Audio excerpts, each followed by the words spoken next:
It feels so weird coming back from being sick for like 2 weeks. Again, hello. Sorry, Vlad. Sorry for the long, long break. I got sick for like 2 weeks. I'm pretty sure most of you have seen the video. I don't know what the hell I got. It wasn't COVID, that's for sure. Because when I did the test, it was fine. It probably was just the flu. And every time I get the flu, it's always like a harrowing experience. Like my body just can't handle having like a single flu like virus molecule in my system. It starts to like shut down. But it was good. Finally good now. And boy oh boy has there been a lot. You may notice a special guest on screen, the Willy Wonka experience person. I feel bad for this person because like everyone's making a meme out of her, but she actually tried her like best. But boy oh boy, it's such a weird event to like happen. So there's a lot to talk about, right? Considering that I've been gone for 2 weeks, the world has kept moving on while I was sick, which is strange, right? Because I always thought that the world revolved around me. I'm just kidding. But I actually was like extremely just like out of it for like a long time. But there's been a lot that's been happening. As well, because I had so much free time, I was able to get around to actually planning a lot of the segments that I want to like do. So this week we're also going to be doing a lot of like weird deep dives into different topics. There's going to be some very interesting things that I found that I've wanted to sort of do a deep dive on for a long time. For instance, I believe this Monday, I think it's Monday, I don't know, when's the 4th? Yeah, Monday, we're doing a deep dive down into sort of what StarCraft custom maps have been up to this whole time, what Warcraft 3 custom maps have been up to this whole time, and I'm thinking of doing it for Dota 2 as well, because there's been a lot of interesting Dota 2 custom like mods for it, but I don't really want to include them because it's not that it's less technically impressive, but it's just the source engine at that point. Like you have a full game engine plus all the tooling for it, right? Somebody making a first-person shooter in StarCraft is way more interesting than like somebody making a first-person shooter in like Unreal Engine, for instance, right? Not because it's necessarily any better or worse of a game, but because on a technical level, it's like, why the fuck would you make it in StarCraft? So yeah, there's gonna be a lot that we're gonna be checking out this week. Now, there's also more things, but I haven't figured out which like day to do it yet. It's probably gonna be like, you know, Thursday onwards, because again, Tuesday, Wednesday is usually wifey day, usually. So we'll have to see, okay? I'm not sure which. Yeah, sorry about being gone for so long. I've just been sick the entire time. Jesus Christ. Again, the flu hit me hard. I thought I was fine. And then the moment that my wife and I came home from going out and like just having like Valentine's dinner and sending a dog off to the doggy daycare, we both recognized immediately like oh wait, we're coming down with something bad. And it was kind of sudden, right? It was just kind of like one day we were fine. The next my throat was like scratchy, and I was like, oh boy, here we go again. Thankfully, we're all fine. My theory is that my dog got in really good with the dog sitter's mom, who's like old, because my dog loves old people. And my theory is that she was sick, because why would she be home with her son and her son's fiance? But while they're dog sitting, it just doesn't make much sense. So my theory is that she was home because she was sick, and so my dog, because she likes old people, she hangs out with this old person the entire time. And then she comes up to us and she's like, "My humans," and she like licks us, right? So I'm assuming that's how we got sick. But beyond that, some of the interesting things have been happening. Streamer awards happened. I never get the point of streamer awards. I always watch them, and I'm always like, I don't know why you'd want to be up there, as much as fun as it is, and also because like it feels like a weird popularity contest. Because if somebody that doesn't have, like, imagine somebody has like a giant fan base, right? And then they just don't ask them to like vote for them, right? Then what do you do? Like I'm pretty sure no one voted for German this year, even though last year he was there, because I'm pretty sure like German just didn't ask anyone to do so. Like it's just kind of like a thing that you need to remind people that you need to like campaign for. Also, it seems like a lot of money to like have to like go there, because all the streamers are talking about like, oh yeah, I had to fly here and then had to buy my own ticket and do all this stuff, and I'm like, you could not pay me to spend like $1,000 plus just to be somewhere for a single day. Like that seems like a huge waste of time and money, at least for me. I don't know. Again, we'll never get there. But when I watched it, I was like, I don't know why you would want to go, because it's just so much money to just go for like a single day. right? And that's not to say that some single day experiences are bad, right? Like there is that social aspect, right? But I feel like if it was like a different event, I would be like, okay, yeah, sure. Like if Mr. Beast said, hey, show up to like a warehouse and like play like a real life squid game, I would do it for like $1,000, right? Like I would spend $1,000 because I know that I have a chance to win $1 million. You know what I mean? But for this, it's like, okay, cool. I get like a golden Pepe. I'm not really sure if it's really worth it. Other things that happened again were the Willy Wonka experience. This one, I don't even know why it trended, but it was a weird AI ripoff of like what somebody's idea of like a Willy Wonka event was, and the entire website was just ass. Like everything about it was just awful.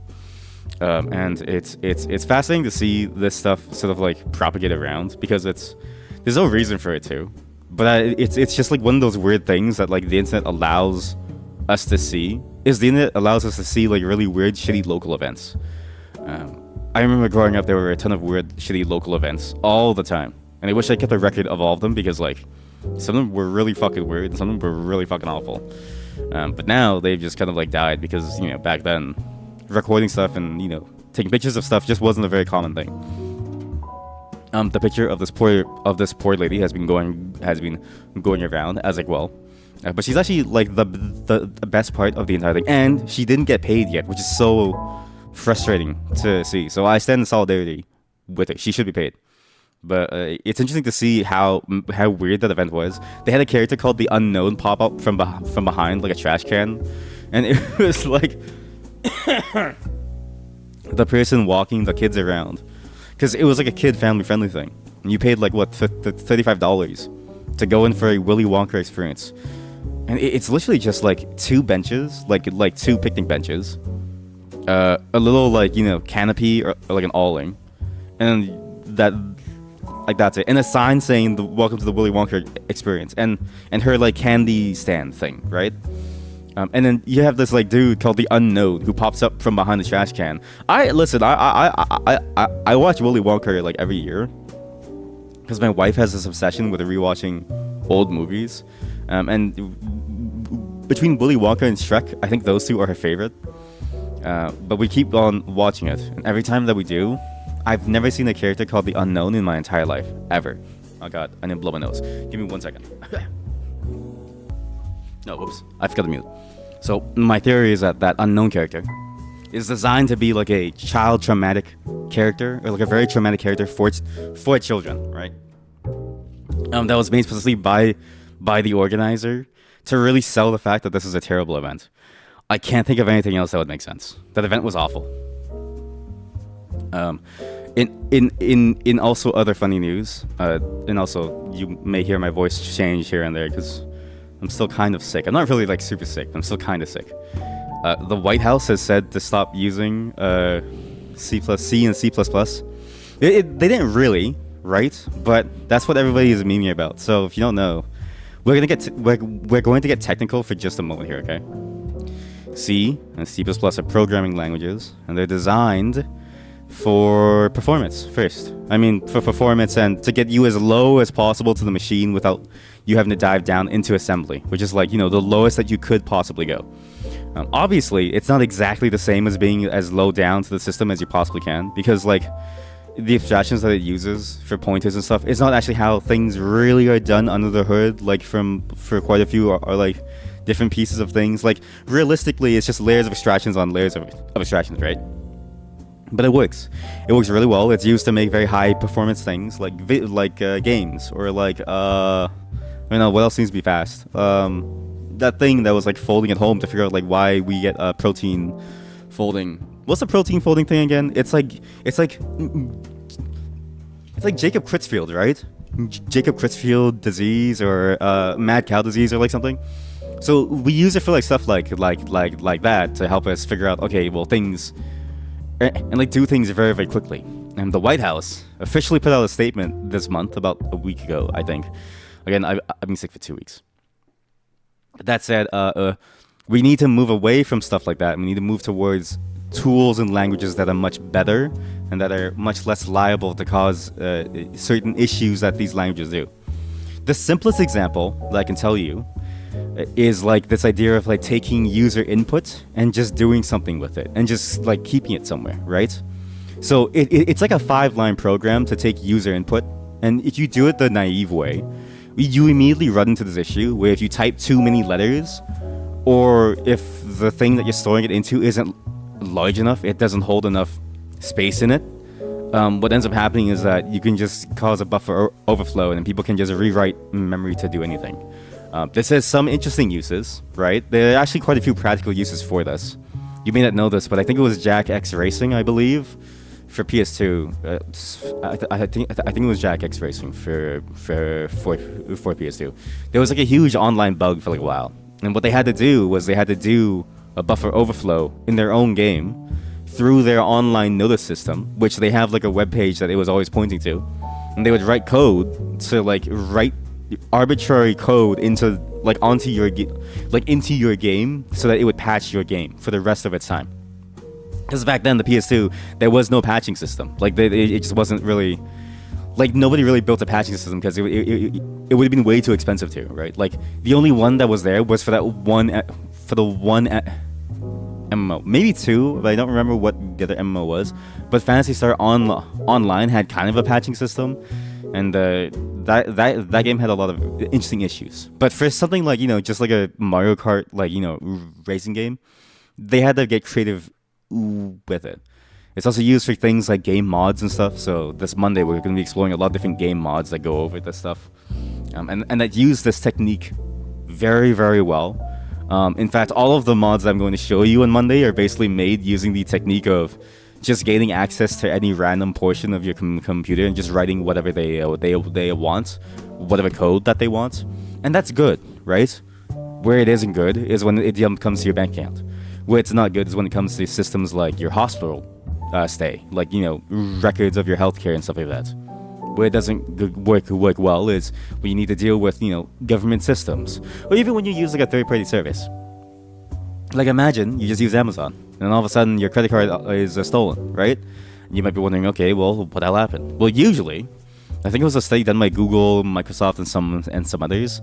The summary of it said like somewhere around 70% of all issues come from memory issues, which is, like the things that I'm talking about, basically, right? Basically, it encompasses a bit more, but in general, bugs involving handling of memory were like 70% of all the reasons why CVEs exist. And a CVE it's I forget what the actual term means, but it's like how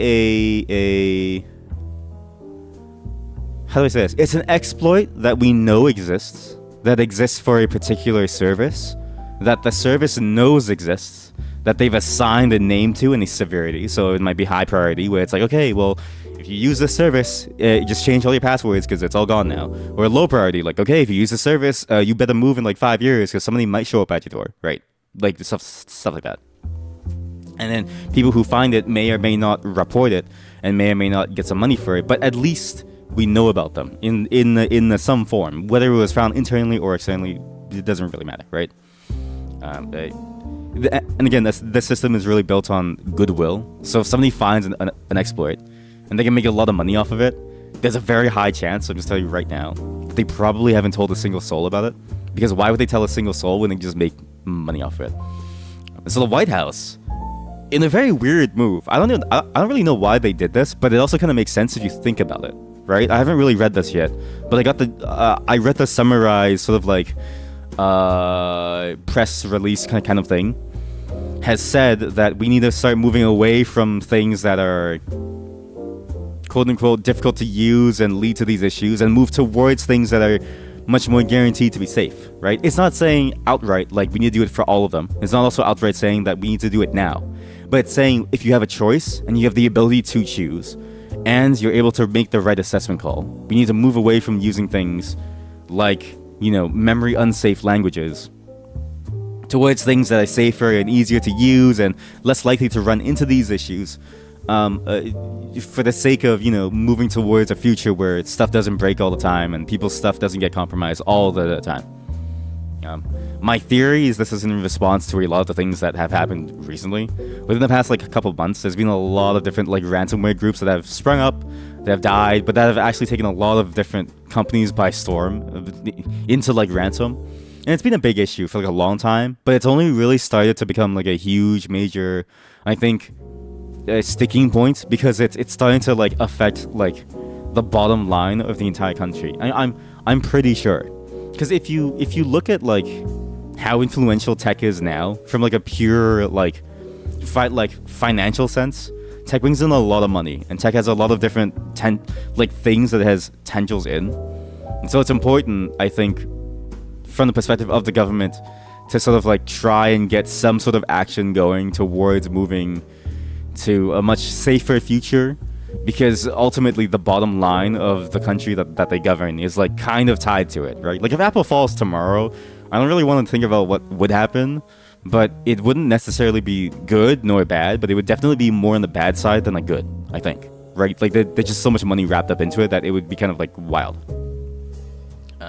Again, this is a very weird statement to make. It's a very weird just set of circumstances, because up until now, it's been very Wild West, right? Within technology, at least, it's been very Wild West. People just kind of use whatever they want, whatever they need to. People just do whatever they need to get the job done. And it's usually by external factors that we adjust what we do and we move towards something better, right? There hasn't really been much of a time when the government has had to step in to be like, this is how you should do it. Software development in general has been very, very laissez-faire, let's say. It's been very, very like, even though you have to have a certain type of degree in Canada, for instance, to be like called an engineer, in America you can just call yourself a software engineer. There's no real qualification for it. You can call yourself a software developer here, and you're effectively equivalent to an engineer as well. And there's no real need to go to schooling. There's no need to go into ethics classes. Like there's literally no qualifications for this role. And yet this role has sort of like become one of those things that has, become a multi-billion-dollar industry. Probably, maybe trillions. I'm not really sure. I'm not really good with the finance side there. But it's a lot of money that this industry sort of pulls out of its ass every day, that it's surprising that we haven't had any sort of like real standards for most of what we do, except for in certain domains, right? But even in those domains, the standards that we have are usually defined by some legal or whatever system that was there beforehand that happened to apply to whatever we did technically, right? So, for instance, in Canada, we have a system called it's like your privacy stuff, right? Like HIPAA, I think it was called. Basically, nobody but you and your doctor can actually see your like stuff, and it's supposed to be encrypted at like rest. It's supposed to be like taken very good care of. And for the most part, the laws mostly applied, and then they had to add some amendments for like encryption and stuff like that, make sure that it was safe on transit and stuff like that. But for the most part, it's been a system that's been there in healthcare since beforehand. For your financial stuff, mostly the same thing. But where it gets like tricky is when you leave those very highly regulated domains. When you get into the stuff that's like very, very new, right?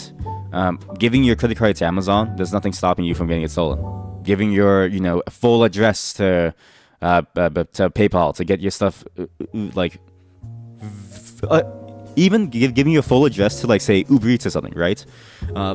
Imagine you do like a food delivery and you give your full address and your credit card and stuff. There's actually nothing stopping them from just implementing that poorly and just having it be stolen. So at any point in time, some stranger could know where you live, right? And we just give a very high amount of trust to technology to not do that, because I think for a lot of people, they haven't seen behind the veil of like what happens. But I'm gonna tell you right now, a lot of the places that deal with technology and handle your information and like do stuff with your like personal stuff, there's very little in the way of like security and safety for the most part. It's usually an afterthought, and it's seen as like a cost center. It's not really seen as like like a benefit of like any kind. You're really just spending money to like do it, and it's usually checking off like check boxes and like stuff. And usually the people who tell you to like do it also don't really understand. As a personal anecdote, when I used to work on some things, we got an audit one day and they were like, hey, you have to use certificate pinning in your software, which is to say like, oh, your software can only interact with these servers that have this certificate. It's a way of saying like, okay, well, if somebody steals your server, well, you're shit out of luck. If somebody steals access to your consumer app, well, you're shit out of luck. But at least the connection between the two can be safe, right? Mostly.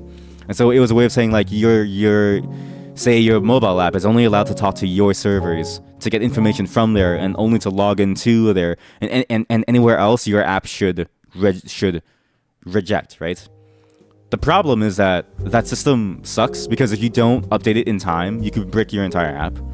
If you do it poorly, you can actually just open yourself up to the same risk. And anyways, I've seen certificate pinning done in like live apps that pin to like the root certificate that like encompasses like an entire like global hemisphere of the world servers. So there's a lot of ways that it could be done wrong, and we know not to do it now. Well, roughly, there's a better alternative that is a lot better to use, that's more built into most every system. But a lot of these places won't ever tell you that. They won't ever say like, hey, you can use this. And when I try to explain to them like, hey, we should be using this instead because of our use case and stuff, and because it's a much more guaranteed way of getting safety, they were like, no, you have to do this. And I was like, okay, well, what's the main difference? And they couldn't explain it to me. And so when I explained it to them, and again, this was a very not super serious thing. It wasn't like a healthcare thing. It wasn't like a financial thing. But it was like a very important thing, at least in the sense of like, if you don't want any issues, right? And we really didn't want any issues. And then once I explained it to them, then they were like, oh wait, yeah, that is a better solution. And we were paying these guys like what, like I assume the contract was like tens of thousands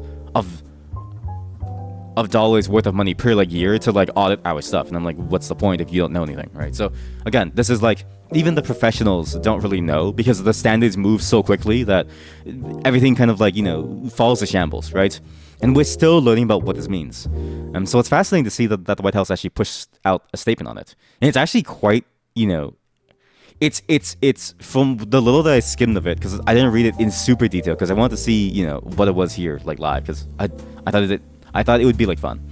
It seems like it goes through a lot of different things that it wants to like get people to like think about, which is like, how do I say this? Basically, you have two different layers, right? You can either do it from the software side or the hardware side. It wants to do it on like both, and it wants to focus on like ways to measure it in a way that's impactful, which is interesting because it's really hard to measure like security. It's one of those things where it's like security is like, you don't know if it's working, because when it works, nothing happens, right? It's like one of those like weird catch-22s of like, if it works, you won't know, but if it doesn't work, then you also won't know, right? Because if it's not working, then your stuff is stolen. You won't know until all of a sudden you get like ransomware. But being ransomware is like usually the least of your concern, right? Being ransomware is actually one of the more rare situations.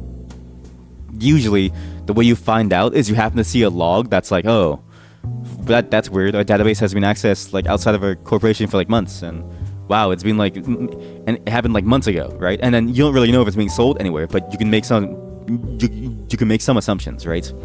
So it's hard to sort of measure this stuff, and I'm surprised that the government, of all things, is trying to put like some kind of stance on it. It's also funny the way that they open this. Okay, so every programmer has been making memes about this, saying that President Biden has now outlawed C and C++, which is it is funny to think about, right? Like it's funny. It's just funny to think that President Joe Biden has said, don't use C and C++. Like, what is going on? But President Biden's national cybersecurity strategy outlines two fundamental shifts. Need to both rebalance the responsibility to defend cyberspace. And again, I love how they use the word cyberspace. This is still the funniest term to me, because cyberspace as like a term doesn't feel real, right? Like cyberspace is like the shit that you say in that weird hacking movie, in like the Swedish one, right? To defend cyberspace and realign incentives to favor long-term cybersecurity investments, right? Again, it's a very strange document, and we'll just basically skim through it. We won't go over too much in detail, because a lot of it is very boring too, in the sense of like you really ideally want this to be read at like a high level, but I'm not there, and neither are you, and so hopefully your boss is reading this, because this is on them now. Like, listen, if President Biden said I can't use C and C++ and I need to use Rust, by God, sir, I'll do it for the sake of America. And I'm Canadian. But it's fascinating, right? But they do. When it came to, they did emphasize that it is extremely important to think about this. So here's what they said. Use the software and hardware products that consistently place the untenable position of reacting to cyber emergencies. Untenable position of reacting to cyber emergencies. The users, right? So not the people who are making these things, but usually, and this is something that has been a problem since the beginning of like time with technology. When your credit card gets stolen, it's not the tech company's fault. It's your fault. That's just, in general, that's been the mindset that a lot of this stuff has taken, and that the whole industry has sort of like moved towards. And it's been very painful from an end user perspective, because as an end user, how the fuck are you supposed to fix it? I should be swearing less. There's no easy way for an end user to reach deep behind the system and effectively, open the curtains and figure out what's like going on. Not just from the perspective of like you need the training and the knowledge to do so, right? Again, though there are a lot of programmers, there's still not enough to where it's like everybody can program, and also just like some people just don't want to do that, right? But also from the perspective of like you can't anyways, because these companies operate in like a level of like disconnect from like what you normally would be able to like do, to the point where you have to go through like a million bits of like red tape to get anything done, right? As just a pure consumer, right? Like imagine all the times you have to go through even to something as simple as like a phone call to be like, hey, my credit card was stolen. I only ever use this card on your service. That means there's something wrong. And as you're saying it, the chatbot, on the phone is like, I'm sorry, I didn't understand your question. Please try again later. Bye-bye, and it ends the call. Like shit like that, right? So the responsibility has fallen to the end user too much, and I actually agree with that sort of like that assessment of like, or because it's not really an opinion, it's like a straight up like fact. I think that end users bear the brunt of our mistakes as developers, but we also don't give them any of the tools to resolve it. So it's interesting. Responding on a crisis-by-crisis basis often leaves them on their heels, and those securing the systems on the front line should not be expected to bear the full weight of this burden. This is also very, very true. So even the people who are internal, who are trying to secure these systems, they themselves should not be bearing the full brunt of it, right? No matter how good your like CSO is, your like your cyber security, like your chief security officer or like something, right? Like no matter how good your IT team is, or no matter how good your cyber security department is, they will never be able to work well enough to cover up for the fact that the software just has fundamental issues that causes some serious problems to happen, right? But however, they bear the brunt of it. So the weird responsibility shift has always been like software developers don't really have to deal with it. At a lot of places, what I've seen is that they throw stuff over the wall. So it's like I make the thing, I throw it over the wall, and then you have to figure out what to do with it, right? And that's been like a major issue since like time. It's so annoying that there are entire paradigms of like work that have been developed, and also tools that have been developed to lessen the amount of barriers between a developer and like the end operations person, such that they've effectively become the same person through DevOps, such that they can take full ownership of whatever the hell it is that they've made, and they don't have to throw it over the wall and just tell other people to like deal with it. It's both really good from a productivity standpoint, but also really, really good from a, well, if shit goes wrong, the person who can solve it, who should solve it, is now in a position to solve it. The intense reactive posture demanded by the current status quo reduces defenders' ability to predict, prepare for the next wave of incoming attacks. And this is also very, very true. We can only really react to things as it is right now. And reaction is always sort of like, until it happens, that's when you do something, right? It's kind of like I said, where it's like security, you never really know that you're paying enough for it, because when it works well, nothing happens. But when it isn't working well, you don't even know that something's happened, right? Like it's all you can do is just wait for something to happen and react to it accordingly. There's no way to be proactive about it. At least not without significant effort that a lot of places don't find it to be worth the amount of money spent. This part just stems from the fact that mitigating known software vulnerabilities is a complex systems problem. And I would also argue, just in general, the fact that the amount of knowledge that you need to mitigate this stuff is like very, very deep, very, very specialized, and very difficult to learn as a layperson. But even in terms of you being a software engineer, right? So you being deep into software doesn't mean that you're going to be good at understanding what makes what makes a security problem work, right? Out of like, you know, all the people in the world who like do this, I can only name like a handful, right? Because it's such a specialized skill set to like be able to like investigate this stuff well, that it becomes impossible for any regular developer to pick up very easily. And so it's kind of like, why expend all that effort when you can make like, you know, half a mil by making some random web app, right? The current ecosystem does not sufficiently incentivize the investments required to secure the foundations of cyberspace. I still love the... Why is they called cyberspace? Since 2021, the Biden-Harris administration has taken major action, starting with, and I still don't know why they call it this, but executive order. It sounds like a Star Wars thing. I don't know why they call it this. I imagine, right? Maybe like naming schemes have to be cool in general for people to want to do them. I know it's kind of like a phenomenon where it's like when something is named really, really well, it's very easy to get people on board with it, right? The naming really does feel this sense of like camaraderie as well as like pride in what people in what people do. And executive order definitely sounds really fucking cool. But maybe it's because I've seen too many like sci-fi things that have co-opted that like term to the point where like it sounds more cringe and more funny to me than it does something serious, right? Again, this is like Order 66. On improving the nation's cybersecurity, the draft ecosystem to patch known classes of vulnerabilities to secure yada yada development practices. However, even if every vulnerability were to be fixed, the prevalence of undiscovered vulnerabilities across the software ecosystem would still present additional risk. So there's a lot of interesting things that we found out recently, okay? Again, this mostly happened while I was sick, so it's kind of hard to really talk about this. And also, it's not illegal, but I just want you to know that I'm going to be targeted by somebody the moment that I talk about this. Probably. Basically, the Chinese government, I think, or maybe it was like a very specific contractor who was working with them. They were working on a lot of different tools and bits of technology to gain access unlawfully to various systems, right? And it got leaked. All of it got leaked, like every single one. And not just the systems themselves, but the data within those systems. So like actual like call logs and stuff. If you have a copy of that, you're fucked. Okay, I do not have a copy of it. I do not. Okay, this is my life advice to you.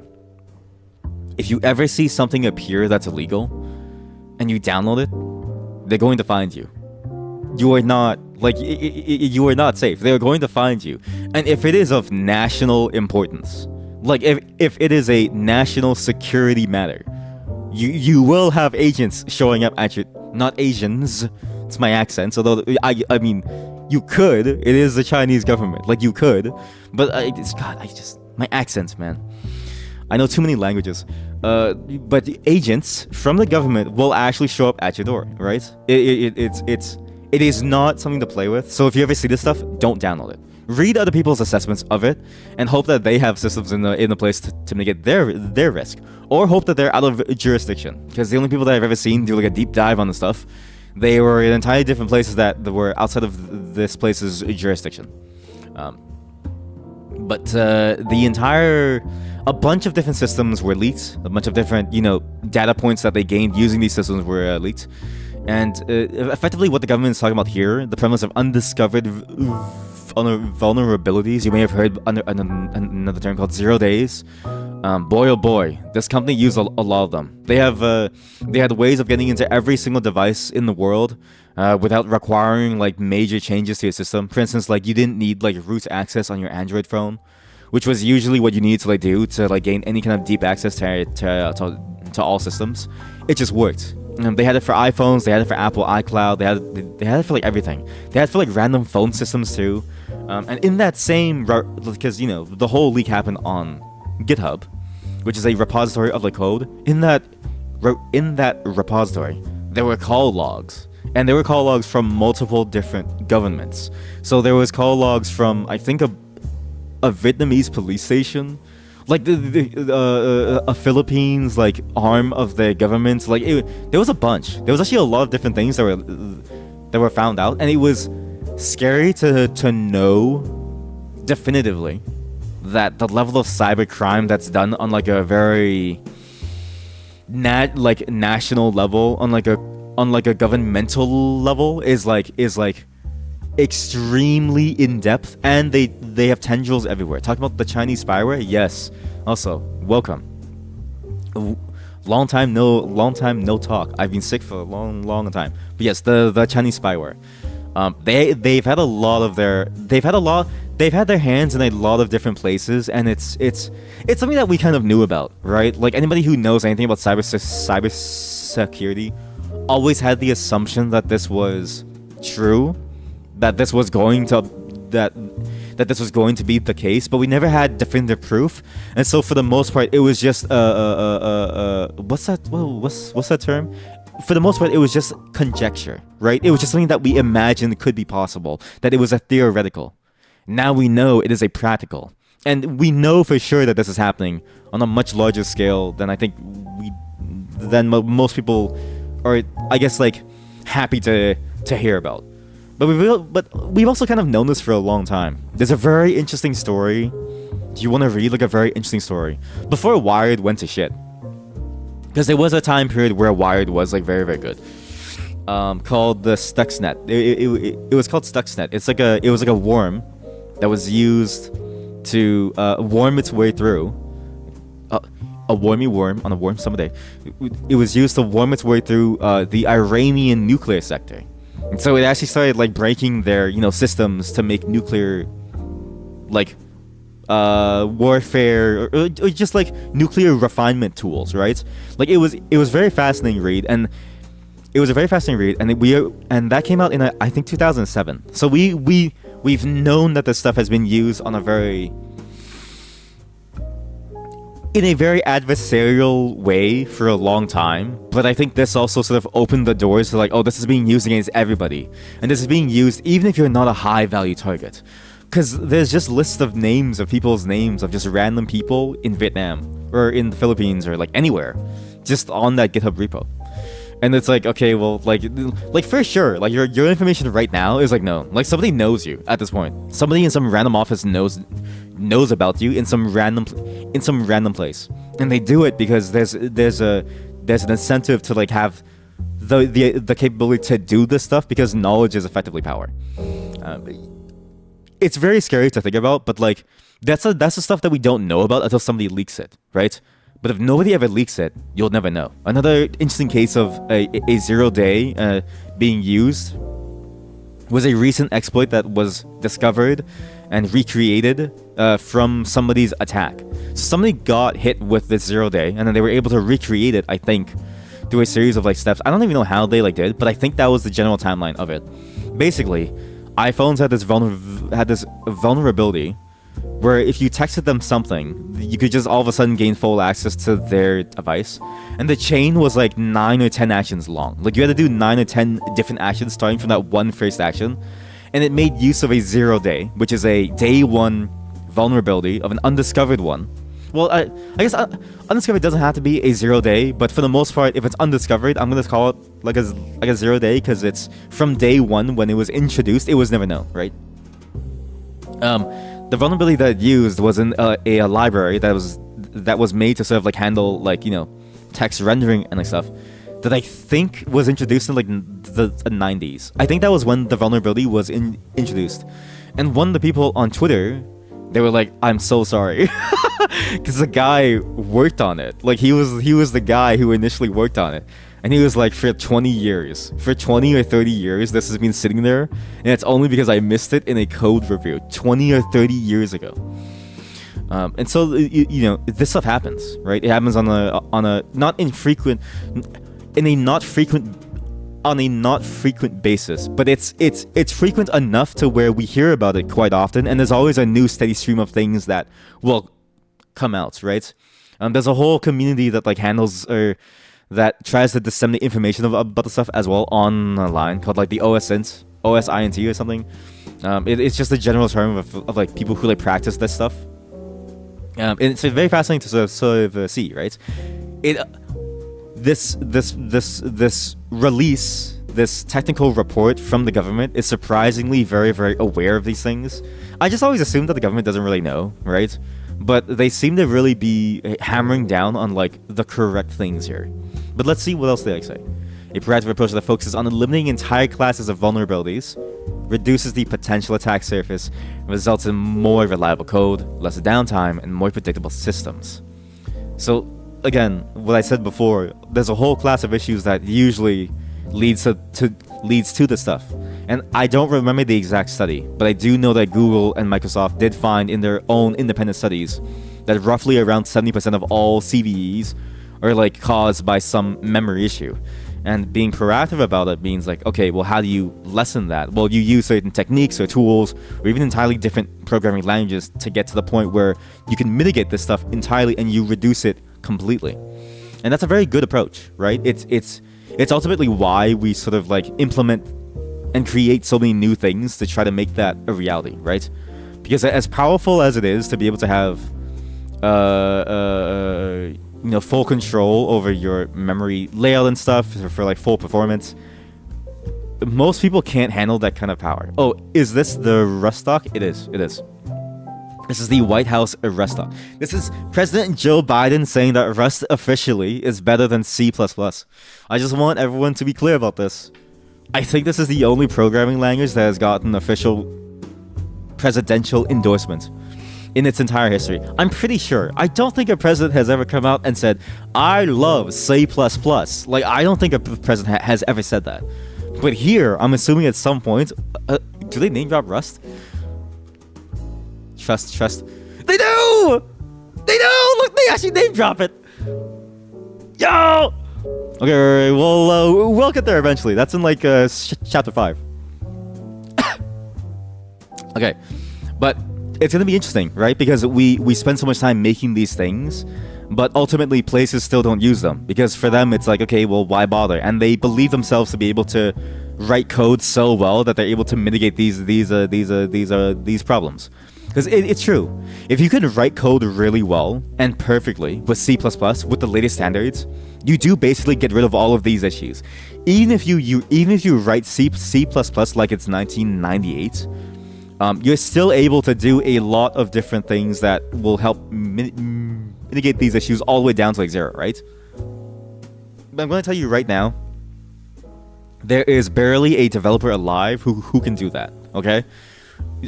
As a developer, I know how easy it is to get into this state where your ego takes over and you believe that you're better than you actually are. I guarantee you, there is no way that you as a developer can beat the odds and make something that is perfectly free of any vulnerabilities. And the government agrees with me. Ultimately, this approach enables the United States to foster economic growth, accelerate technical innovation, and protect national security. And these are very, very important things because, again, technology companies as a whole have become very intertwined with a country's fabric of being, right? Like they're very important to what countries do and their identity in the world. And the United States in particular has, I think, it feels like, at least maybe it's just because I live in the Western Hemisphere, it feels like their technological developments and their tech companies are kind of like the golden standard for what it could be. Like they're the ones pushing the boundaries on like everything technology, and it's their selling point now, right? I don't know if that's necessarily true outside of the Western Hemisphere. I'm kind of an Americuck because I'm just stuck here. Like Canada is basically America, in the sense of like a lot of what we have is just American. So it's like there's not really a way for me to ignore it, and there's not a way for me to see it from a different lens. But that's what it feels like. Leaving these risks unmitigated comes with a costly price tag and may allow America's adversaries to attempt to take advantage of the circumstances. And we know that this is true by the recent leaks that I've just talked about, right? And there's also probably even more things, right? Just in general, this is very, very scary. To further adjust these dynamics, President Biden signed the National Cybersecurity Strategy in March 2023. Holy shit, that was like a year ago. Wow. Setting forth an affirmative vision for cyberspace. Again, why executive order? Why cyberspace? It doesn't sound real. And imagining a new approach to solving these long-standing and difficult problems. It calls for 2 shifts in how the United States allocates roles, responsibilities, and resources. Now, this is interesting. How the United States as a whole allocates roles, responsibilities, and resources. Up until now, and in general, right, usually, when you have things like, technology, for instance, it's usually down to the companies themselves to implement a lot of this stuff. Like, if a company doesn't use Rust, and they use C, and they program like it's 1998, they absorb all the risk and they absorb all the profit, right? Like, it's a very individualistic sort of like style of like doing things. I wonder what they mean by this, because it seems like they want to try and have a much more hands-on approach to this stuff, and maybe this means they're gonna dip their hands into sort of like the various larger tech companies, which they kind of do sometimes, because it's kind of hard to divorce Microsoft from America, right? Like it is a part of their national strategy now. First strategy calls for the rebalancing responsibility to defend cyberspace to those most capable and best positioned to reduce risk for all, which I'm assuming they mean by the programmers themselves, which my job just got a lot harder. I don't want to work anymore. Second, it notes the sorry, I'm still sick. I just need to blow my nose. All right, I have one closed nostril. This is bad. And second, it notes the need to realign incentives to favor the long-term investments required to make cyberspace more resilient and defensible in the years to come. This feels like Ender's Game. Or what's that book? Yeah, this feels like Ender's Game or something. Like, this feels like, all those weird sci-fi movies. But it's funny how, I always say this, right? Because I think the quote is so goddamn true. Like, hashtag relatable, right? It's life is stranger than fiction, right? No matter what they write in a book, in a story, no matter how crazy Cyberpunk 2077 gets, the truth is, it pales in comparison to what we have to do IRL to actually, handle what is life. And we're actually getting there now. Like, we're actually slowly moving towards a world where we are now dealing with cybersecurity stuff, and where it's like a huge major concern, and where it's like, we might be jacked into the system, and you know what I mean? Like, it's crazy. Yeah. Yeah. The strategy recognizes a once-in-a-generation opportunity to make meaningful progress on these hard cyber problems in this decisive decade. This is a very strong statement. I actually really enjoy this bit of writing, because this is that kind of writing that is symbolic, right? It's very, very symbolic of this stance that they want to take. The stance that they want to take is one that is saying like, okay, this is the turning point, right?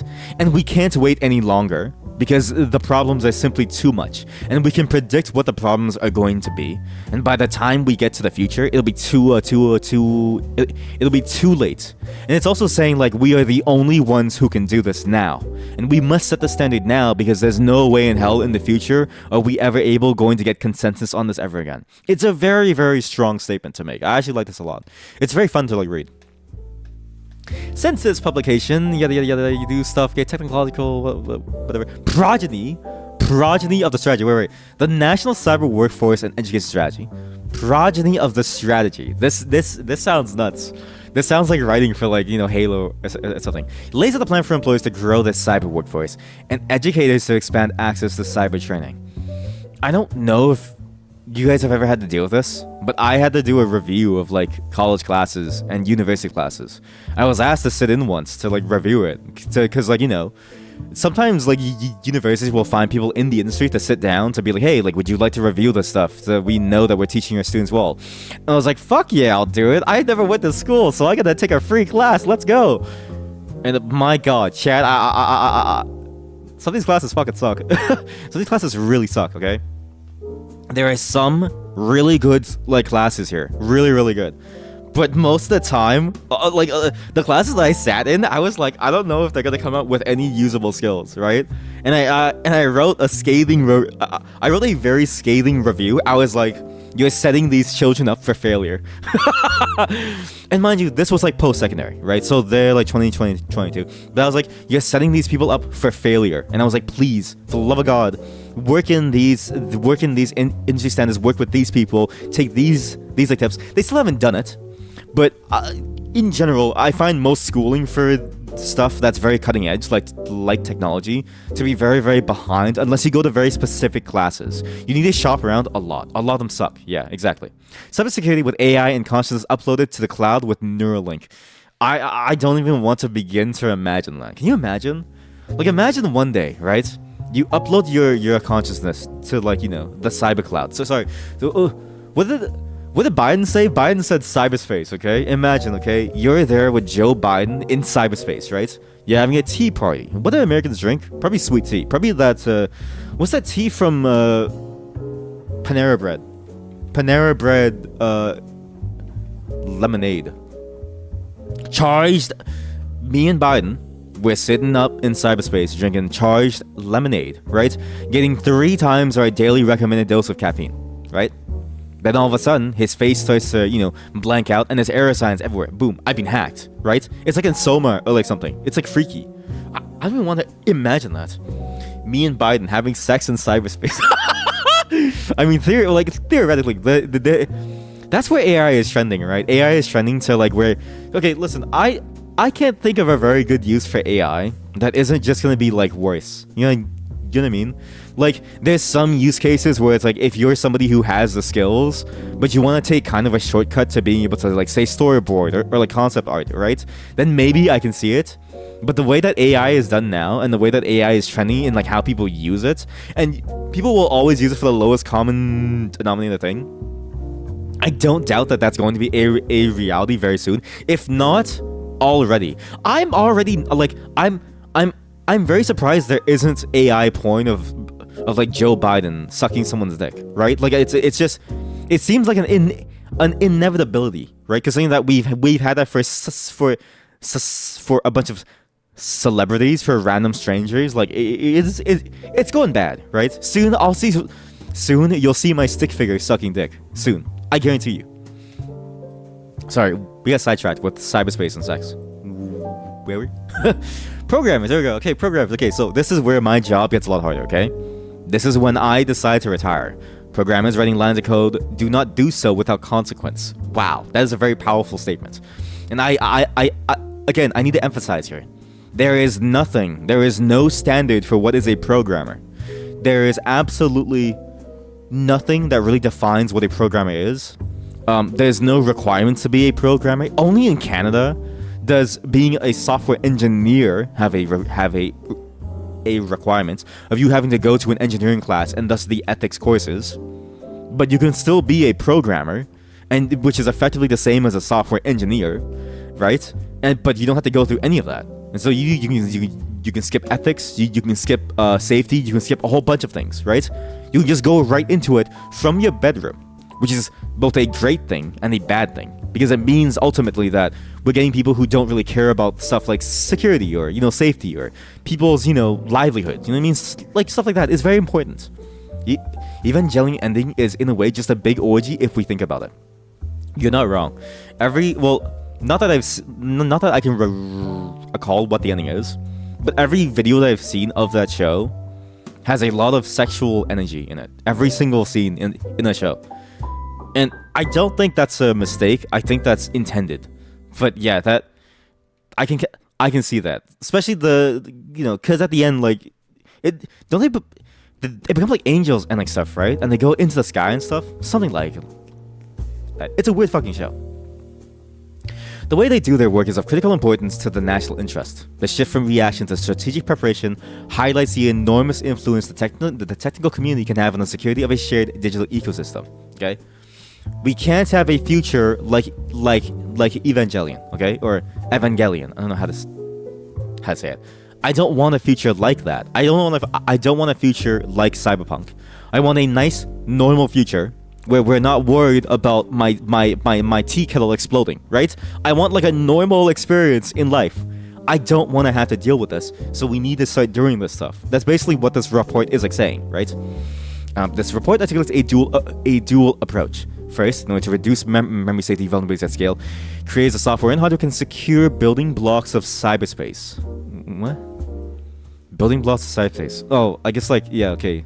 Like the basics. Like you have like a Lego piece that's like secured against like viruses. So if you use it over and over and over, it should be fine. Yeah.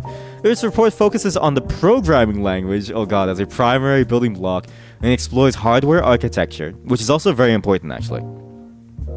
There's this whole like I'm sure most of you have like heard of Spectre, where like Spectre made your computer run 20% slower.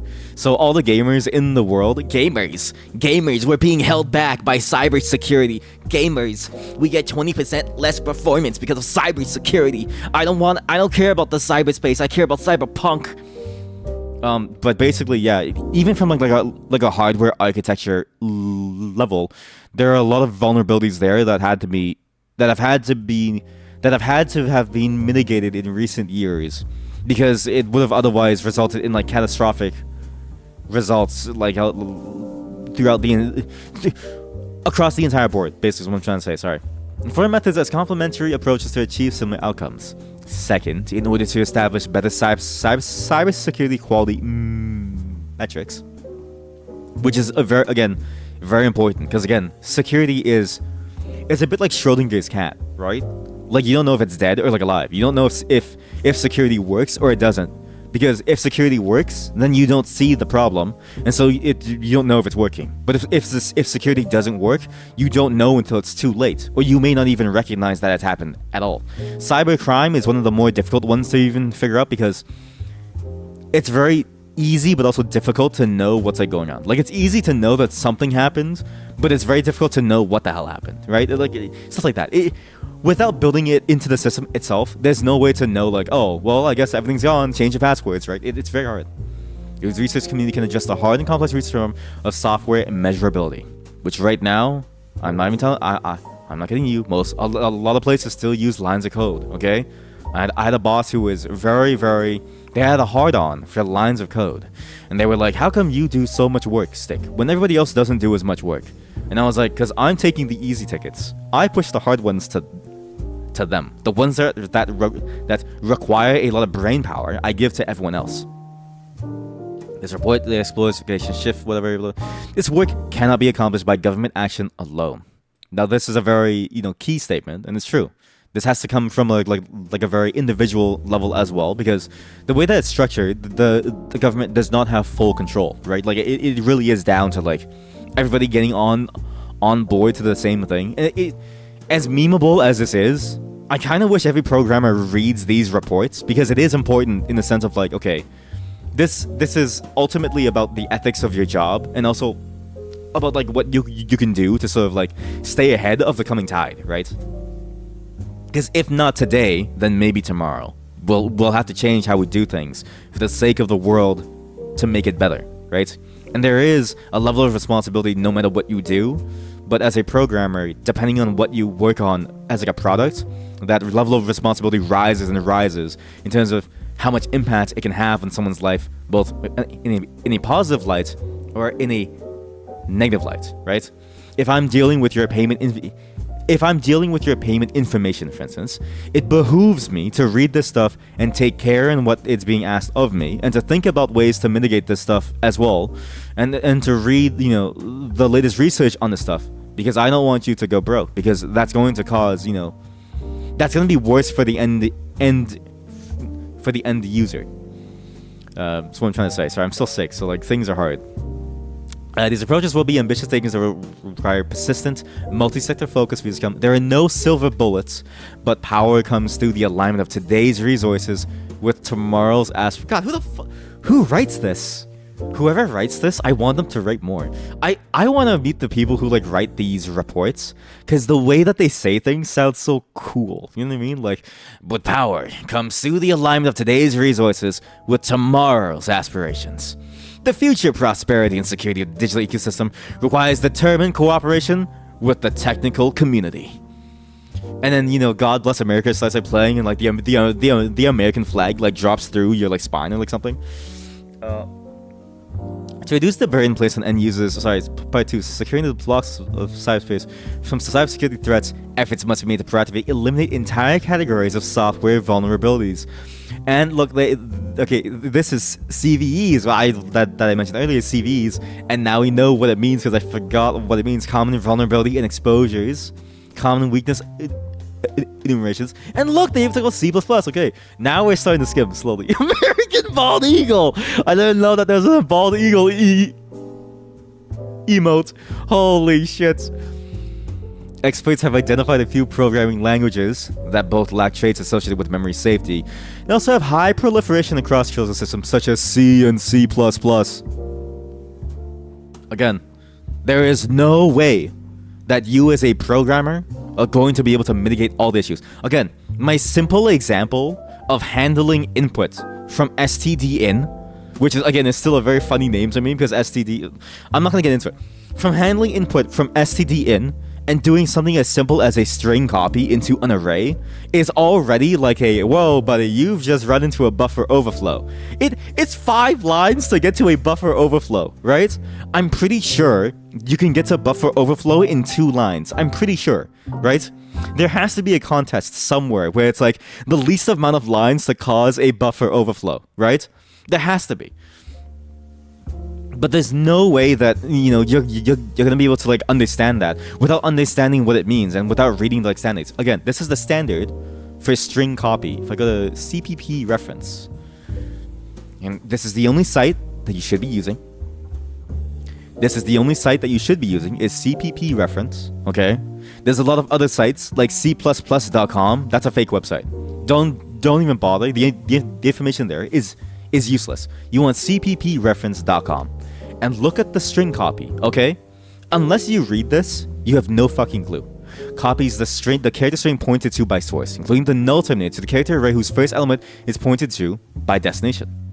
The behavior is undefined if the dest array is not large enough, and the behavior is also undefined if the strings overlap. So if they both occupy the same space in memory, and as well as if where you're putting it can't possibly hold whatever someone types in. It is literally a 5-line, it's 5 lines. It's 5 lines. There are some things that you can do to, mitigate this, right? You can use std make unique, and you can make like an array that's, dynamically sized on the spot and like stuff like that has a static size and like stuff, or like a static capacity and like stuff. But if you don't know how to do this, boom, error, immediately. Buffer overflow, there's a memory issue. You're going to leak someone's credit card information, always. Also, somewhere, I'm not kidding you, somewhere on this site is a reference to Mugu Gaipan. I'm not even kidding you. Somewhere on this site, I forget where the example code is, right?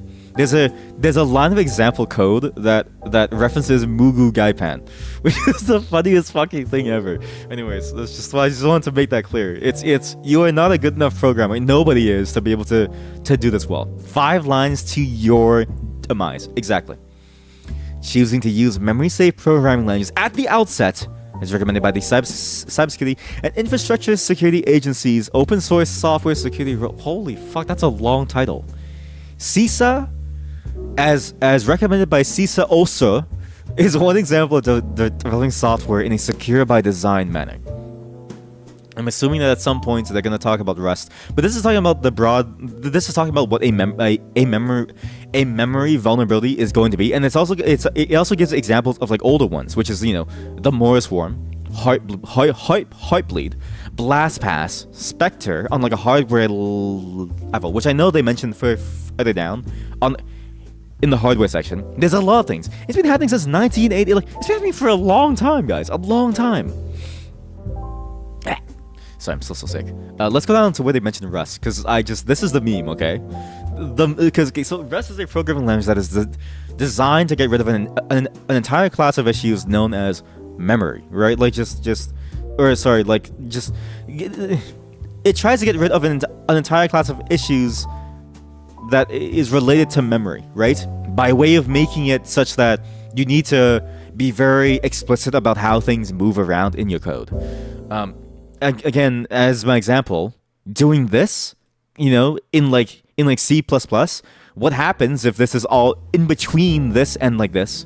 Say you do some other operation, or say this is like multi-threaded, and all of a sudden this is taken away, and then there's no locks, or say it's not multi-threaded, say it's single-threaded and it just runs as is, but somewhere in between you like move this string somewhere else, and all of a sudden this is pointing to nothing. Then it's like, okay, well, what do you do? Okay, well, now this is pulling something, which isn't a string, it's pulling it out of nowhere, right? You don't really think about these things, right? And this is a 5-line program, so it's very easy to understand. But there's no program in the entire world that is just 5 lines, except for maybe this, right? Run this code. What? You just run the code? Make the take the test. Make the test. I don't know. What? Lake the test. Yeah. That I didn't know that has a run. Sorry, I got distracted. But Rust tries to get rid of that by you telling the programming language, or you telling the compiler. But it's easier to say programming language because I don't like to say compiler. You have to explain what a compiler is, but we all know what a programming language is. So telling the programming language that you have to like how things move and like where they're supposed to be is like very important, and Rust forces you to do that to prevent a whole class of issues. Hey Xanderful, welcome. Oh boy, that's unfortunate. For your first message, you registered as an organ donor for the next Stickshire member in need. Expect surgery in 2 minutes. Thank you. When we next play Wildermyth, which won't be anytime soon because I'm still kind of sick. But once I'm not sick anymore, we're going to call on you. Let's see. So what they say about Rust? According to experts, both memory safe and memory unsafe programming languages meet these requirements. This time, the most widely used languages that meet all 3 properties. What properties? We need to go back. Sorry. Over 50 years. Oh fuck! How far do we have to go back to learn about what they're talking about? Over 50 years later, aerospace engineers and policymakers alike have not left the future of space safety to fate. Oh yeah, this is something that I've heard a lot of. So basically, they're doing this comparison of like every other domain of engineering has basically implemented safety standards into what they do, and they've worked really hard to do so because people's lives are on the line. But software has still been like, oh, like no one really cares. Like software is just kind of like anybody can do anything and there's no standards, right? Like people just kind of like do whatever they like want, and so it doesn't really like no one really cares, right? Might be difficult to donate since liches have dead organs. That's fine. That's fine. As long as there's something taking up like space, it's fine, right? We can use magic to fix everything. In case of Apollo 13, the near disaster was inadvertently caused by the laws of physics, but today their adversaries actively trying to sabotage. Okay. Here we go. First, the language must allow the code to be close to the kernel so that it can tightly interact with both software and hardware. Second, the language must support determinism so the timing of the outputs are consistent. And third, the language must not have or be able to override the garbage collector, a function that automatically reclaims memory allocated by the computer program that is no longer in use. JavaScript programmers are in shambles. So you're guessing the COVID variant attacked me? Surprisingly, no. I took a COVID test. I was actually fine. It wasn't COVID. It was just the flu. I don't know what happened. It was just the flu. But my wife and I took the test and we're fine. It's just thankfully it's not COVID. It was just the flu. We don't go out too often, so it's good that it wasn't COVID either. But yeah, it's not COVID. Thankfully, it's just flu. It's just for me the flu lasts forever. So I mean, there's every time I get the flu, it's always a 2-week ordeal, and it's always I'm struggling to survive, and my body aches and stuff. The flu is no joke, and that's with the flu shot too. I don't know why. According to experts, so this is why they mentioned Rust. At the time, the most widely used languages that meet all 3 properties are C and C++, which are not memory-safe programming languages. Rust, one example of a memory-safe programming language, has the 3 requisite properties above, but it's not yet been proven in space systems, which, to be fair, as a whole sector, I imagine they don't want to just all of a sudden introduce a new programming language. But yeah, these three things are very important. You know what I mean? Because even something like a garbage collector, not being able to like know when like things disappear from your program is very scary when you think about like, oh hey, imagine you're a code and you're working on like a rocket ship to bring people to like the moon or something, right? And it's like, hey, I really hope that this memory address that has this number that we need to calculate the trajectory of where this rocket ship is going to go doesn't disappear. If it disappears, they're going into fucking space. They're gone. You got 2 so far. Have maybe 28 to go. Are there that many variants? Holy shit. Yeah, see, that's scary to me. Thankfully, my wife and I stay home all the time, so this time it was just a flu, which is great. I'm actually very surprised that the Rust section was so small, because again, the meme of this document was everyone was talking about Rust, right? Like on like Reddit or like on like Hacker News, even on like Twitter, people were saying like, oh, Joe Biden endorses Rust, or like JavaScript programmers in shambles, or like C++ out, Rust in. You know what I mean? Like it's a one line. It's a one line reference to it. Why is everybody so programming nowadays feels like it is 99% memes? It has always felt like memes. Actually, I have one really good meme to show you all in a programming. Programming has always felt like memes, but in particular, it's felt particularly memey. But it has always been memes, and I wanted to show you this meme in particular. It feels like COVID is a Pokemon. Gotta catch them all. Yeah, basically. It's scary to think about like how quickly it's progressing too, right? So just be sure to get your shots. Be sure to stay safe and stuff. Be sure to stay home and never leave your home, and just watch my stream. It's about the vibe, true. It's about the feeling. Programming is all about feeling, and boy oh boy was there one really good feeling. Programming has always been about memes, and this was the funniest thing that I've read so far, because I don't even know how to explain this. Basically, this is a thread from 1996. Okay, Google is a very, very I don't know how to say this, but there used to be a vibe within Google where they cared a lot about the technological community as a whole, right? So they would do things like preserve these very old threads on different forums that used to be called Usenet. That's kind of the gist of it. But basically, this is a Usenet kind of like archive, right? And one thread that they kept was the Brian Cantrell thread, which is very funny because when you so basically they're talking about a Linux distribution called Solaris, and basically there's a bunch of people who like work on it, and then this person from Spark Linux was talking about their like ports, and the person from Solaris was like talking about like, oh, like this is why we do things, like Linux is lightweight, Solaris is a pig. One of the most critical things that contributes to performance is cache/TLB footprint, and it goes on and on and on from multiple pages, right? So this is the original quoted thing that the person originally posted. And at the very end, Brian Cantrell, in response to this giant very technical reply, right? Which is, even has assembly code, right? That is gross. Why even do the optimization in the first place? Now, you see, in a very technical forum, Brian Cantrell says, "Have you ever kissed a girl?"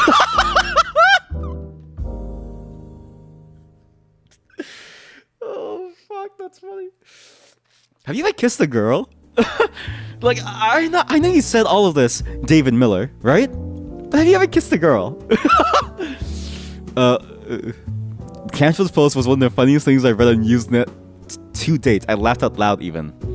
Such a snappy response. You'd think that you could have said that without quoting his entire post and tagging your one-liner at the end. No, but I can kiss the sky. Holy moly, so funny. Again, programming has always been about memes, right? But because of that, if you think about it, right? This is the kind of like attitude that most programmers have, right? It's very laissez-faire, and so it makes sense why the government would want to say like, hey, please think about what you do when you program, because this is not how we make systems that are good and safe. So I want to show you all of that because it was a fun little trip down memory lane of my time as a programmer. Had a shot, but no idea what what for. You so far had the original and the Omicron variant. You've had the one that sounds like a Decepticon. That sucks. Imagine getting the Transformers thing. I don't know why they call it Omicron. Virus people. I don't know why you guys always name things so again. I don't know why scientific names, official governmental names, they sound so cool sometimes, like Omicron and like stuff. Yes, your mom's a girl and so is your sister, so you have kissed a girl. Exactly. Some memes you get, most you don't. Rimworld has memes that you definitely don't get. I mean, I feel like Rimworld memes are kind of like Dwarf Fortress memes. Actually, okay, before we start playing games, because these games that we're playing today are fairly short, because again, I'm still getting back into I'm getting back into the swing of things, because I was sick. Dwarf Fortress has a lot of really interesting memes. There's a bunch of forum posts, actually, so if you don't know Dwarf Fortress, I feel like you should know it. If you like Rimworld, you'll like Dwarf Fortress if you hate yourself and you hate graphics, right? It's a very particular vibe that you have to go with, okay? In Dwarf Fortress, this is what the game looks like. The things that people do and the things that people get up to, they make a bunch of like stories. The forum appears to have crashed. Never mind.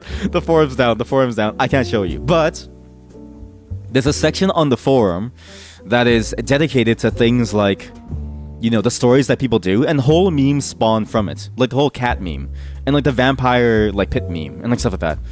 I never understand them, but like reading the full story behind them makes it that much more understandable, but also like the stories themselves are very entertaining. Highly recommend you guys giving it a read once the forums are back up. There's like a subsection on the forum for these like stories, and they're always so fascinating to like read. And it's always funny as heck. It's so funny to read about it. And I don't know why. It's the way that they write, right? Like people who write memes feel like they've all gone to school for like English, and because you go to school for English and you can't get, and it doesn't lead to anything, so it's like you have to, it's like all you can do is spend your time on like forums, right? So they make the best memes and they write the best stories behind it to the point where it's like really funny. Latin and Greek sound cool by default. Yeah, they really do. Like lorem ipsum. Like the classic placeholder text here, lorem ipsum. Well, where is lorem ipsum? What does lorem ipsum even mean? Lorem ipsum is simply dummy text of the printing and typesetting industry. What does it mean? Why do we use it? Where can I get some? Where does it come from? What does it mean? Lorem ipsum dolor sit amet consectator. Yeah, I mean, yeah. It just sounds good. Original was like a succubus draining my soul every day. Then when it ended, like I drank from the fountain of youth. But Omicron, best description you got for that is that one friend that overstayed his outcome and you can't wait for him to like leave. Damn. Yeah, see, that is scary. I'm glad that I've never gotten COVID and it's just been the like flu always. Very glad, because that's the description that I always heard from everyone. Because all of my friends got it. Me and my wife are the only people in everyone that I know of that hasn't gotten COVID yet. We've been very lucky, but it's also because we never leave we never leave like home, right? And all of them have like said like they still deal with like brain fog, they still deal like exhaustion and like stuff, and they're fundamentally like changed for the worst. And we know now that the brain fog, or at least some of it, there's been some research into like, okay, what is the cause of it, and they suspect weakening of like brain blood vessels. So yeah, I don't envy you at all, because that sounds terrifying. So yeah, stay safe. Try your best to stay away from people. Wear your mask. Just do anything to mitigate the like risk, because it is not fun. Delta, you heard, is mostly infectious, but nothing bad. Oh really? Oh, that's the latest one, right? The one that's like going everywhere, right? Yeah. Heard people say it lasts a couple days at the most. That's good. Yeah, it's good that it like got worse. It's like the weaker cousin, right, of like the whole coronavirus trifecta, or like family, which is good. Hikikomori gang. Where's my blanket? Where's my goddamn blanket? I need my blanket. Wait. I have a blanket somewhere. Hikikomori gang here, okay. Yeah, that's right. Hikikomori gang. All right. Okay, fellow Hikikomori, we are gonna be playing some games there. Okay, it was fun to talk about that stuff, but my head hurts now. My head hurts, and my throat is kind of crazy. So I figured we should play these games quickly before I disappear. Okay, Delta is one of those works very fast, but a little too fast for its own good.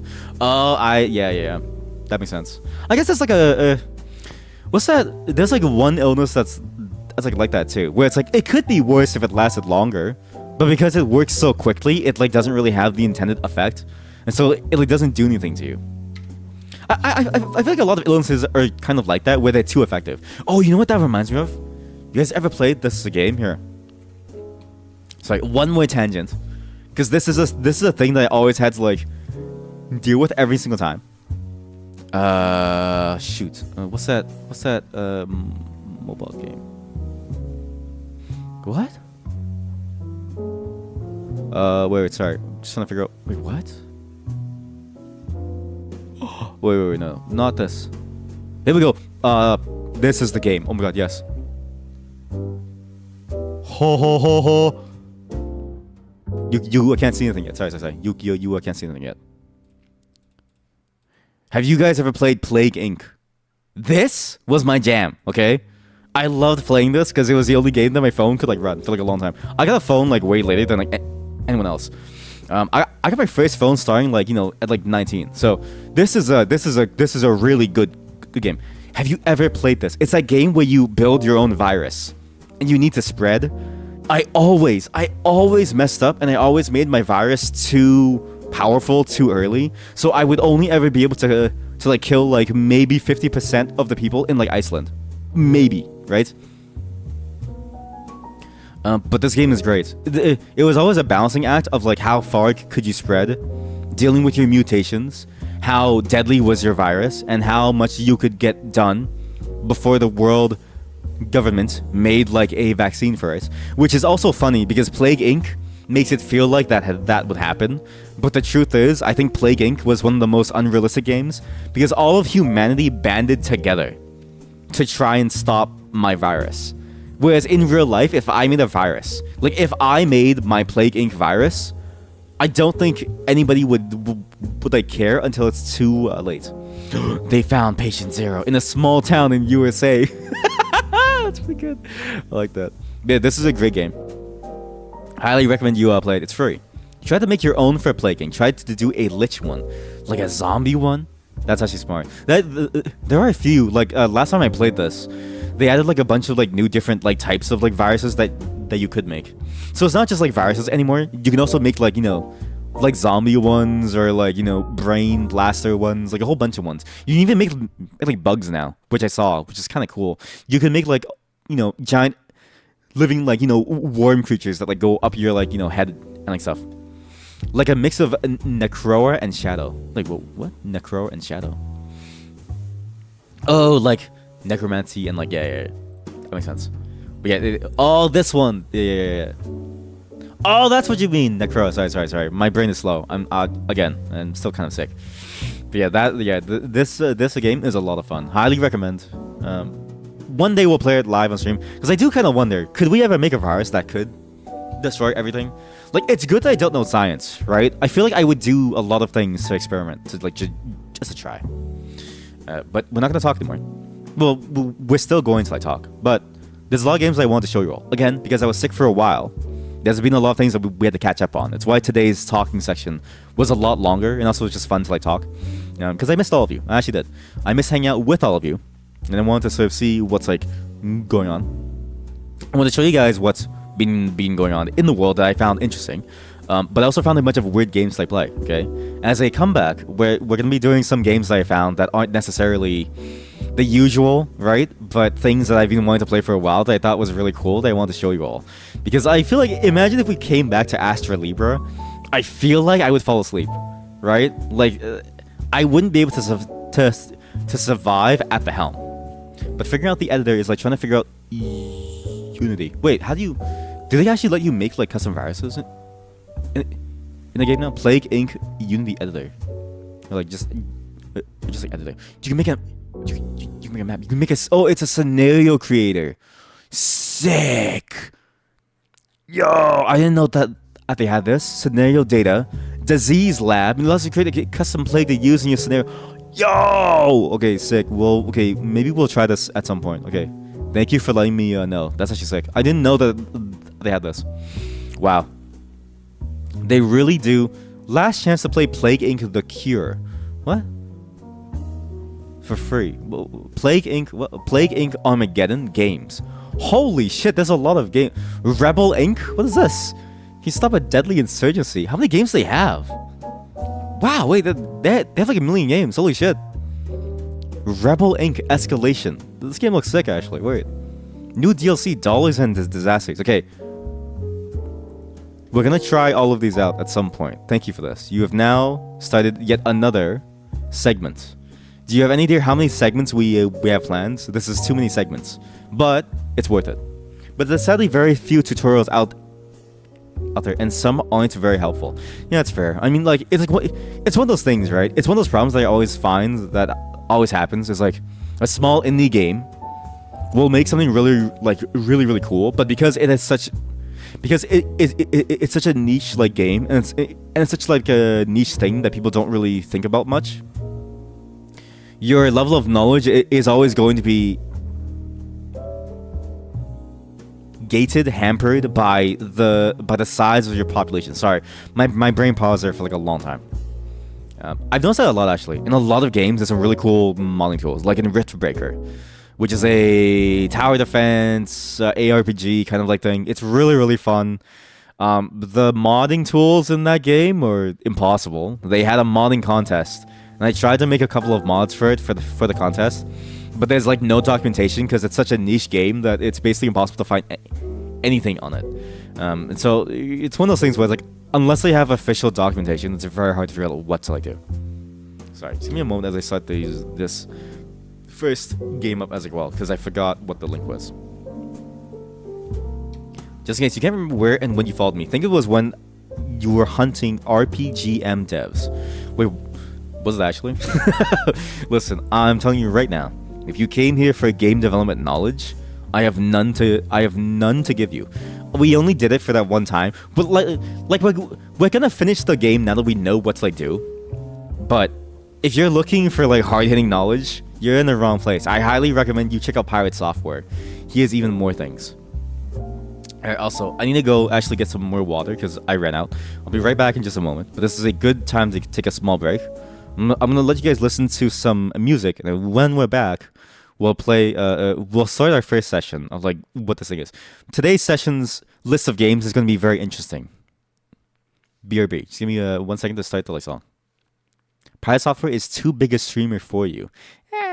Yeah, I mean, I've heard that too, where they're too big to like talk to and stuff. But at the same time, it's like, I think they have enough resources out there to make it kind of good. And also sometimes when they do get into it, it's like interesting to at least see like the mindset of it.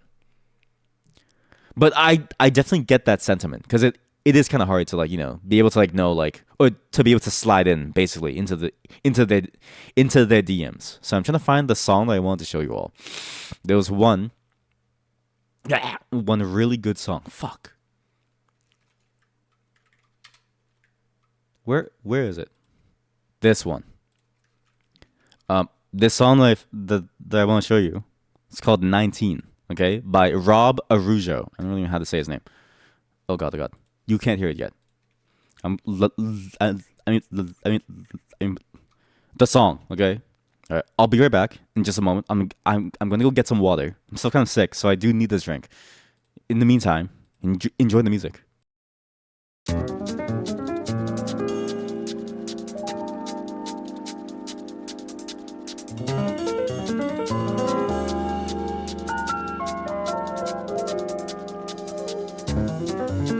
Because the big ones, it's like good effing luck getting a word in that will be noticed. For you, what streamers generally doesn't matter. Even if they're playing a game that you despise, you must care about the interaction, being able to talk to them. You can't feel like you're being ignored, and at that point, I'm on no point sticking around. You like Pirate Software's clips that shorts, but getting this channel is so bloody huge, you don't bother with the stream side of his content. Yeah, that's fair. I mean, like, a lot of the streaming stuff is like, because we've had that discussion a lot on the stream as like, well, it's why oh yeah, I forgot, you're all now my parasocial, you are now all my parasocial parasites. That's a term that I'm sticking for this community here, okay? Parasocial parasites. But we had this discussion a lot, because it is like, it's hard to get like a discussion going, right, for like larger ones. But even then, it's kind of like, there's like levels to the interaction that I find within streams too. Like there's times when the interaction will be full on, we're discussing things like now, and we're talking back and forth and stuff. And then there's like times when it's like, you're not really discussing things, but you're kind of like interacting with the thing that you guys are like doing, right? I find a lot of streams in general are very hard to sort of do that side of things, where it's like, a lot of streams tend to like not really play around with the interactivity of like something, where you as like the viewer can take part in like what's going on, which I find to be kind of a waste. We've done quite a few things that kind of like deal with that, but I'm always on the lookout of like how we could do it more and more. But yeah, the social aspect usually does fall apart once you get into the larger leagues, when it's like, okay, you have like, I find even like beyond 10 people is like, there's a lot of people talking. And it's like, how can you have like 10 different conversations? You just can't, right? And so it's like, I find that, at least from like a streamer perspective, you need to be very creative in like how you work interactivity into your content to make it at least like fun to be there live. That isn't just fun as in like a, just like watching someone do something live. I don't know. You like to think of yourself as the occasional fly that drops random subject hangays. I mean, even stuff like that, right? Like it's difficult to sort of like work that stuff in. Except for like moments in like games, because there's a lot of games where it's like, or like a lot of things that you can do where the interactivity, or where like the thing that they're doing is like very, very light, and so you have space to like work that stuff in. But I always tend to find like for like streams, at least for me, from my perspective, I always tend to find it to be like, as long as there's some element of it that's like that's like enjoyable. I don't really usually think about it as like, being not worth it or like is like worth it. Not to say that should be the value for like you, right? But for me, I always think of it as like, if there's some level of interactivity, then it's like fine. I do actually think, I actually very much enjoy the idea of like having or like being a part of like that collective mass of like chat too, because sometimes it's funny to like start something like, you imagine you like type OM inside chat, and then like 5 other chatters start typing it too. I do like doing that stuff too, being like the collective hive mind of like riffing off of like what's happening live, stuff like that. It's like fun too. But yeah, I can see sort of like where that comes from. It's actually very good, because I want more parasocial parasites who have their unique takes on like what it means to be like a chatter. Because there's a segment I'm planning that might be like, a month or 2 out. It depends. This is gonna be like the first thing that I'm trying to do that's like very collaborative, so it's kind of scary for me, but it's gonna be important to have you all there, because it's gonna be like the one time where it's like you get to interact on like a very, very large scale, and also when you get to like ask questions, and also when we all get to learn something. So again, just give me time to like plan it. I got some more planning done while I was sick, but it's gonna take some more time. We are chat, we are one. Ironically, you're way more talkative in chat than you are while streaming. To be fair, I don't know anybody else who like is like streaming, but the few people that I do know who do stream, that I can't say who because they don't even know that I stream, they've all said the same thing. And it's what I've garnered is that it's just very hard to talk for long periods of like time. I'm wired differently. I can't shut up, right? My wife always says this whenever we go driving, and I get on a topic. She's like, honey, I need you to stop talking. We're going to crash. I'm too interested right now. So, like, I think you just need to be like a certain, or like you just need like practice to like talk often. But it's understandable, right, to be way more talkative in like chat than you are while like streaming. It's just hard, right? But also, it's just hard to talk in like I find it easier to like talk in like chat too, because it's like, again, you are part of a collective hive mind. We are a chat, and we are one. Like, there's a bit of safety when it's like, okay, you have other people to like riff off of too, right? But when you're streaming, I'm talking to myself effectively, right? I don't hear your voices, right? I've just been online for so much of my life that you typing is the same as you talking to me, and so I hear voices in my head. I shouldn't say that because my daughter is looking for reasons why I should stop. I'm just kidding, but yeah, it's just hard. You know what I mean? And like, not like it's like a hard thing to like do, or like it's like a hard job, like the whole stupid thing that's happening now of like streaming is a hard job, but more in the sense of like, just it's something that you're just not used to doing normally. Like nobody talks to themselves. Well, maybe, I don't know. I talk to myself. I don't know if that's normal, but I feel like, I don't know, just talking to yourself is like very, very difficult for most people to like do, because it's just so different from what we normally do. Usually when you're by yourself, right, you like get into your own head and you just kind of like think about things, right? Or you use you do use your internal voice and like stuff, and you try to like, you know, to like say things, and you try to like think about things, but you never really like talk out loud. And so I tend to find that the strain that comes with like streaming talking is like way more than most people are used to, especially when you think about like most people's jobs don't require like a lot of talking. Even when you work at like, you know, retail or fast food, I mean, the most talking that I ever did was like, what would you like to order? Cool, thanks, bye. Just an observational opinion such that I do rapid talk. You're guessing ADHD there, and catching studies here and there. Is that sickness or normal? I studied normally. ADHD, I have no clue. I actually have no clue. But I just rapid talk in general because my thoughts go very, very quickly. Usually, I just think very, very quickly. So just, yeah, it's just a thing that I just do. I tend to just be very, very quick on my mental processes, if that makes sense. Not because I want to be, but because it's like it just comes naturally to me, in sense of like I can't not go through something very, very quickly. I don't really know how to explain. It sounds like I'm tooting my own horn here, and it sounds like I'm like a narcissist saying, "Ah, yes, I'm a genius."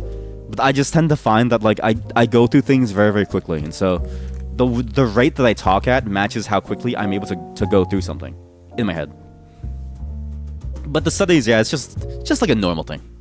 You're sort of the opposite. Your mouth is slower than your brain. Yeah, I mean, like it's mostly just a practice thing. To be fair, like I've also had a lot of practice like talking in general, because again, I just, for most of what I've done, I've had to be a very social person outside, like as in like having to do like talks and presentations and like stuff. So it's like I unfortunately have practice.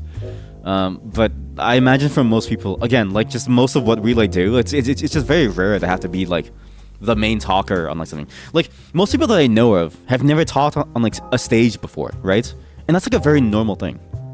And it's very hard to sort of like be able to come up with things dynamically. Hard to articulate what your brain wants you to say or do. Exactly that, right? It's very hard to sort of like translate your thoughts into words without a lot of practice. So that's like normal. Don't even worry about it. That's just normal. Okay, let's just start this first game, because this is, I didn't realize we spent like 2 hours on like talking, which isn't bad, but yeah, just sorry. Thoughts are more ephemeral. What ephemeral? What's ephemeral? You use big fancy words. Ephemeral. Thoughts are more ephemeral than speech for a lot of people. Converting them to a speech is a skill, and it's a very hard skill. It's a skill that you never really need to, I think, right? Or like you do kind of need, but it's hard to explain. It's like a skill that's very niche, right? Because the only time that you need to consistently translate your thoughts into words is when you're doing like stand-up comedy, or when you're doing like, you know, very interactive like stage work with like groups of like people, or when you're having like, you know, conversations with someone on like a very deep level, right? Most people, I imagine, don't really have very deep conversations, and most people just kind of like just like hang out and talk, and they're like, "Hey, how's the weather, Jimmy?" It's like, great, you know what I mean? So yeah, it's just hard. It's one of those things that's just hard to like get practice for. So never feel bad about it. It's just a hard skill to like practice, because it's such a niche skill to like need.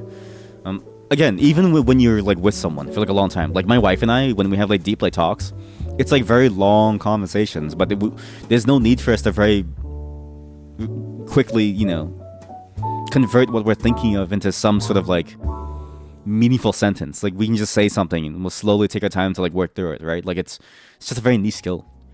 Of course, the most annoying bit about you, they find it annoying anyways, your brain generates ideas constantly. Putting those ideas into the words is like trying to translate Egyptian to Greek, and you're a newbie in languages.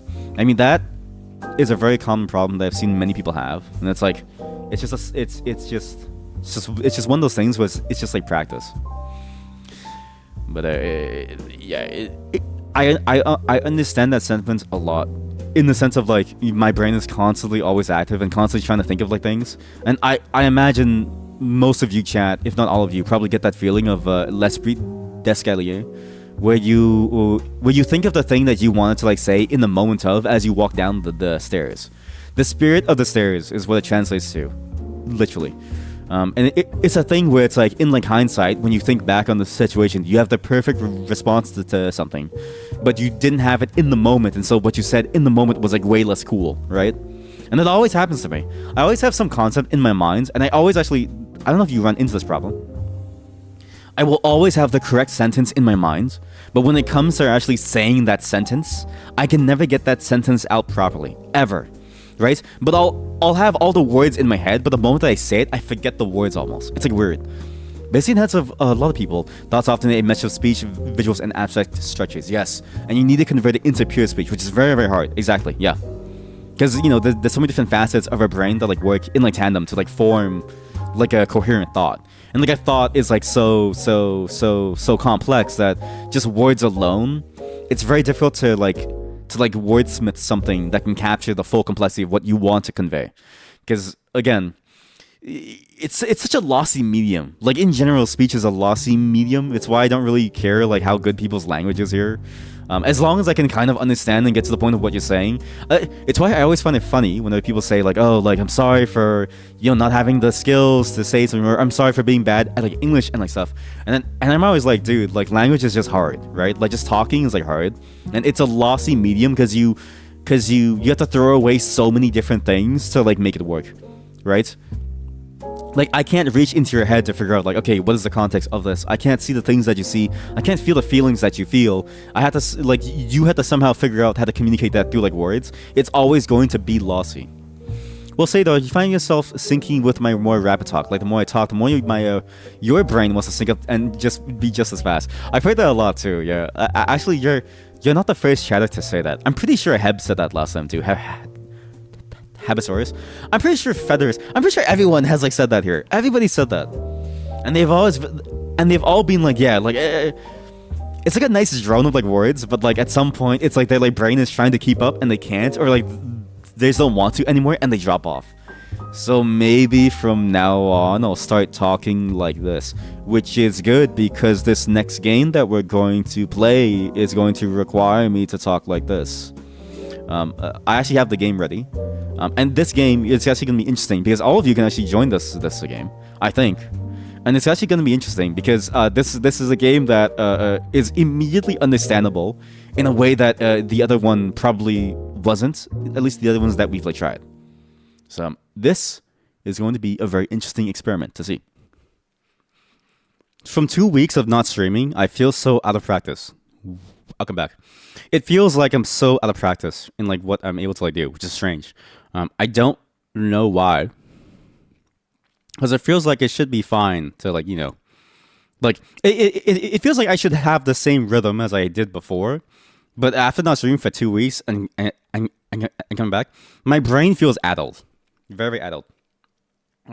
This next game may be our last one.